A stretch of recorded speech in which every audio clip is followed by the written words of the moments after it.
दोस्तों जब भी कोई एक नया लैपटॉप या कंप्यूटर लेता है एक कन्फ्यूज़न तो ज़रूर होता है कि प्रोसेसर कौन सा लेना है, कौन से प्रोसेसर वाला लैपटॉप ले।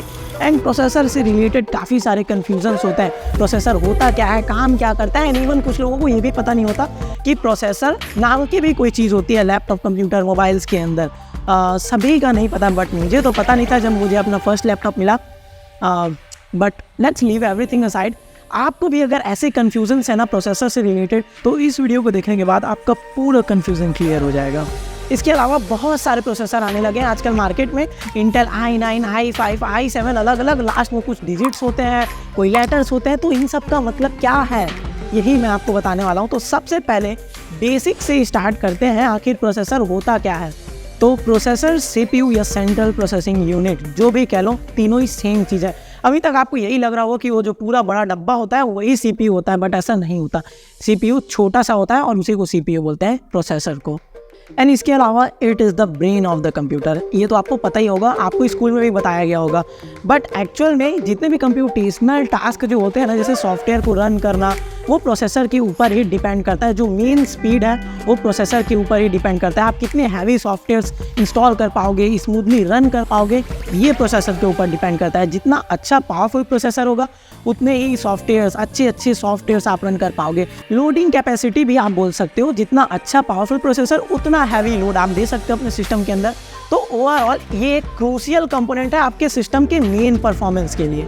और आज के डेट में दो फेमस ब्रांड्स हैं जो कि कंप्यूटर या लैपटॉप के लिए प्रोसेसर बनाते हैं, इंटेल और AMD। और जितने भी विंडोज़ के आपको लैपटॉप या कंप्यूटर मिलेंगे ना, उनमें इन्हीं दोनों के प्रोसेसर होते हैं। मैक की तरफ जाते हो तो उनकी अलग प्रोसेसर होती है, बट वो हम इस वीडियो में बात नहीं करने वाले हैं। तो सबसे पहले स्टार्ट करते हैं एंट्री लेवल प्रोसेसर से।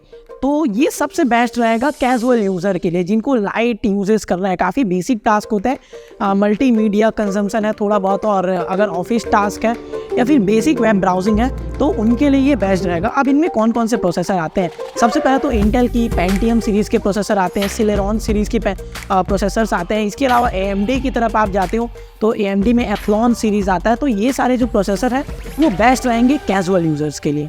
कैजुअल यूज़र्स का मतलब सिंपल, जिसको फोटोज़, वीडियोस, मूवीज़ डाल के रखने हैं लैपटॉप के अंदर, तो उनके लिए एकदम सही है। कोई ज़रूरत नहीं है आपको ज़्यादा पैसे दे के हैवी प्रोसेसर्स लेने की। वैसे ये सब प्रोसेसर अब बहुत कम आते हैं लैपटॉप्स के अंदर, बट फिर भी मैं कुछ लेटेस्ट प्रोसेसर्स की लिस्ट दे रहा हूँ आपको, स्क्रीन पे आप देख सकते हो। और इन प्रोसेसर्स की नेमिंग में अगर आप ध्यान दो तो यहाँ पर आपको कुछ नंबर्स दिखेंगे, कुछ डिजिट्स दिखेंगे। तो इन सब का क्या मतलब होता है, बेसिकली मैं एक एग्जांपल लेके बताता हूँ। जैसे इंटेल की पेंटियम गोल्ड सीरीज़ का G7400 प्रोसेसर है एक, तो इस पर क्या मतलब है, G का या 7400 जो लिखा हुआ है उसका क्या मतलब है। बेसिकली जो इंटेल पेंटियम लिखा हुआ है ना, ये तो ब्रांड नेम है, इतना तो आपको पता ही होगा। इसके बाद जो गोल्ड लिखा हुआ है वो ब्रांड मॉडिफायर बोलते हैं एक्चुअली इसको। गोल्ड और सिल्वर इसमें भी दो सीरीज़ आते हैं, तो वो अलग अलग रहता है इसमें। इसके बाद जो लिखा हुआ है वो प्रोसेसर नंबर है G7400, और इस नंबर के सामने जो G लिखा हुआ है ना, इसका मतलब होता है इंटीग्रेटेड ग्राफिक्स। तो ये जो प्रोसेसर है इसके साथ में इंटीग्रेटेड ग्राफिक्स आता है। और जो 7400 लिखा हुआ है वो SKU नंबर बोलते हैं उसको। एक्चुअली इससे होता क्या है, ये नंबर जितना ज़्यादा होगा उस प्रोसेसर में उतने ही नए नए फीचर्स डाले गए होंगे। तो जितना ज़्यादा नंबर उतना ही प्रोसेसर और पावरफुल और नए नए फीचर्स के साथ होगा। ये आप लेके चल सकते हो। बट इसका ये मतलब भी नहीं है कि G नहीं लिखा हुआ है मतलब इंटीग्रेटेड ग्राफिक्स नहीं है इसमें। आजकल जो आइरिस, एक्सी ग्राफिक, ये सब जो यूज़ करते हैं कीवर्ड्स, वो सब का भी मतलब इंटीग्रेटेड ग्राफिक्स ही होता है। तो ज़रूरी नहीं है कि G नहीं लिखा मतलब ग्राफिक्स हो गए नहीं। ये सब बेसिकली पुराने प्रोसेसर्स हैं ना, उनमें यूज़ किए जाते थे, अभी नहीं यूज़ करते हैं, अभी नेमिंग इनकी अलग होती है। और इसके बाद आते हैं बजट फ्रेंडली ऑप्शंस, जैसे कि इंटेल की कोर सीरीज़ की i3 प्रोसेसर या फिर AMD Ryzen 3 प्रोसेसर। ये सारे जो प्रोसेसर्स हैं वो डिसेंट परफॉर्मेंस आपको देते हैं। जिनका टाइट बजट है उनके लिए ये बेस्ट रहेगा, और स्टूडेंट्स के लिए भी ये काफ़ी अच्छा रहता है, जो ठीक ठाक परफॉर्मेंस दे देता है अफोर्डेबल प्राइस में। तो स्टूडेंट्स के लिए या फिर जो बेसिक यूज़र्स होते हैं ना, उनके लिए ये काफ़ी अच्छा है। तो जिनको फोटोज़, मूवीज़ रखने के अलावा भी कुछ काम करना है लैपटॉप में, उनके लिए ये बेस्ट रहेगा। और इनकी भी नेमिंग स्कीम कुछ वैसी ही होती है, जैसे इंटेल कोर i9 14900K। तो ये जो प्रोसेसर है इसमें सबसे पहला वाला इंटेल कोर जो लिखा हुआ है वो तो ब्रांड नेम है, ऑब्वियसली आपको पता ही है। इसके बाद जो i9 है वो ब्रांड मॉडिफायर है। इसमें जैसे कि मैंने आपको i3 बताया, वैसे ये i9 हाई पावरफुल होता है उससे, तो ये वही चीज़ है, ब्रांड मॉडिफायर। इसके बाद में प्रोसेसर नंबर जो 14900K लिखा हुआ है वो प्रोसेसर नंबर है। जिसमें फर्स्ट 2 डिजिट जनरेशन को शो करता है कि वो प्रोसेसर कौन सी जनरेशन का है। अब प्रोसेसर में जनरेशन भी काफ़ी इंपॉर्टेंट रोल प्ले करता है। I mean, जितना ही नया जनरेशन होगा उतना ही ज़्यादा पावरफुल होगा, और जो एक जनरेशन गैप जो है ना वो बहुत ज़्यादा परफॉर्मेंस में फ़र्क डालता है। तो जितने नए जनरेशन का आप ले सकते हो उतने नए जनरेशन का लेना। इसके बाद के जो 3 नंबर्स हैं 900 जो लिखा हुआ है वो SKU नंबर है, और जैसा कि मैंने आपको बताया ये नंबर जितना ज़्यादा होगा उसका मतलब ये है उतनी नए नए फीचर्स उस प्रोसेसर में डाले गए हैं। और इसके बाद जो लास्ट में K लिखा हुआ है उसको सफिक्स बोलते हैं, और ये मेनली आपको बताता है कि प्रोसेसर स्पेसिफिकली किस काम के लिए, किस काम को टारगेट करने के लिए बनाया गया है। अब इसमें अलग अलग बहुत सारी चीज़ें लिखी होती है, मतलब K, किसी में T, किसी में H, किसी में X, किसी में XE। जैसे यहाँ पर K लिखा हुआ है तो इसका मतलब है अनलॉक्ड फॉर ओवरक्लॉकिंग, मतलब इसमें आपको अगर बहुत सारे मल्टीटास्किंग करना है, ओवरक्लॉकिंग बहुत ज़्यादा है आपके काम में, तो आप K सीरीज़ के प्रोसेसर ले सकते हो। एंड इसके अलावा और भी बहुत सारे लेटर्स लिखे होते हैं, जैसे कि H लिखा हुआ है तो हाई परफॉर्मेंस के लिए है, और अगर HK लिखा हुआ है तो इसका मतलब होता है कि वो ओवरक्लॉकिंग के लिए भी है और हाई परफॉर्मेंस भी आपको देगा। तो जितने मतलब नए नए फीचर्स ऐड करते जाते हैं प्रोसेसर की प्राइस भी उतनी बढ़ते जाती है। और लैपटॉप्स में आपको U और P सफिक्स वाले काफ़ी सारे प्रोसेसर्स मिलेंगे। तो U का मतलब पावर एफिशिएंट होता है, तो ये प्रोसेसर्स काफ़ी कम पावर लेते हैं, और कम पावर लेंगे तो परफॉर्मेंस भी थोड़ा कम देते हैं, बट इसकी वजह से बैटरी बैकअप काफ़ी बढ़ जाता है आपके लैपटॉप का। और P सफिक्स का मतलब होता है परफॉर्मेंस ऑप्टिमाइज, जिसमें आपको परफॉर्मेंस अच्छा मिलेगा, एंड ये ज़्यादातर थिन एंड लाइट लैपटॉप्स में होता है। और डेस्कटॉप प्रोसेसर्स में X और XE सफिक्स वाले प्रोसेसर काफ़ी फेमस है। इनमें बेसिकली होता ही है कि ये बहुत ज़्यादा आपके पावर लेते हैं, बट परफॉर्मेंस इनमें सबसे अच्छी होती है। और XE का मतलब भी सेम ही है, बस E का मतलब एम्बेडेड होता है, ये मार्केटिंग टर्म्स है। बाकी जो X और XE सीरीज़ वाले जो होते हैं ना वो सबसे ज़्यादा पावरफुल होते हैं, और X और XE वाले जो प्रोसेसर हैं वो डेस्कटॉप के लिए ही आते हैं, इनको बहुत ज़्यादा पावर चाहिए होता है, लैपटॉप में ये नहीं मिलते हैं। तो ये तो हो गई इंटेल की naming scheme, but AMD's naming scheme aren't as simple as Intel's. यहाँ पे बहुत सारे कॉम्प्लिकेटेड हैं, कन्फ्यूजन्स हैं। सबसे पहले तो थोड़ी हिस्ट्री में चलते हैं। अगस्त 17, 2016 जब फर्स्ट Zen प्रोसेसर इन्होंने अनाउंस किया था, एक्चुअल में 2017 में रिलीज़ हुआ था, बट अनाउंस 2016 में किया था। तो कन्फ्यूज़न यहीं पर से स्टार्ट होता है। जो Zen प्रोसेसर था ना AMD का, वो फर्स्ट जनरेशन के प्रोसेसर थे।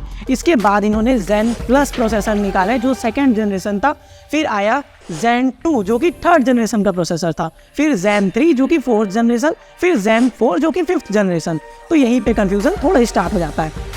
तो AMD की जो मेन स्ट्रीम डेस्कटॉप प्रोसेसर्स है उनमें कौन कौन से हैं, जैसे 1000 सीरीज़, 2000 सीरीज़, 3000 सीरीज़ और ऐसे आते हैं। फॉर एग्जांपल मैं बताता हूँ, Ryzen 7 1800X, तो ये 1000 सीरीज़ का प्रोसेसर हो गया। अब इसका मतलब क्या है, जो 1000 सीरीज़ के प्रोसेसर है वो फर्स्ट जनरेशन है। जो प्रोसेसर नंबर दिया हुआ है 1800, उसका फर्स्ट डिजिट डिसाइड करता है कि ये कौन से जनरेशन का प्रोसेसर है। अब यहाँ पर भी थोड़ा कन्फ्यूज़न है, क्योंकि फर्स्ट और सेकंड तो ठीक है, जो 1000 सीरीज़ के प्रोसेसर आते हैं, चाहे आप Ryzen 9 लो, Ryzen 5 लो, Ryzen 3 लो या 7 लो, 1000 सीरीज़ वाले जो प्रोसेसर है वो फर्स्ट जनरेशन के हैं, 2000 सीरीज़ वाले प्रोसेसर सेकंड जनरेशन के हैं, 3000 सीरीज़ वाले जो हैं वो थर्ड जनरेशन के हैं, बट जो 5000 सीरीज़ के हैं वो फोर्थ जनरेशन के हैं, वो फिफ्थ नहीं है। एंड जो 7000 सीरीज़ का है वो फिफ्थ जनरेशन है, वो 7 नहीं। इसके अलावा मार्केटिंग टर्म्स में अलग अलग जनरेशन के प्रोसेसर को इन्होंने अलग अलग नाम दे दिया है, जैसे इंटेल भी करता है उसी तरीके से है। जैसे फर्स्ट जनरेशन को इन्होंने समिट रिज कहा है, अब जो भी प्रोनाउंस होता है आप देख सकते हो। बाकी सेकंड जनरेशन को पिनेकल रिज, फिर मैटिस, फिर वर्मीर, तो ये ऐसे डिफरेंट है।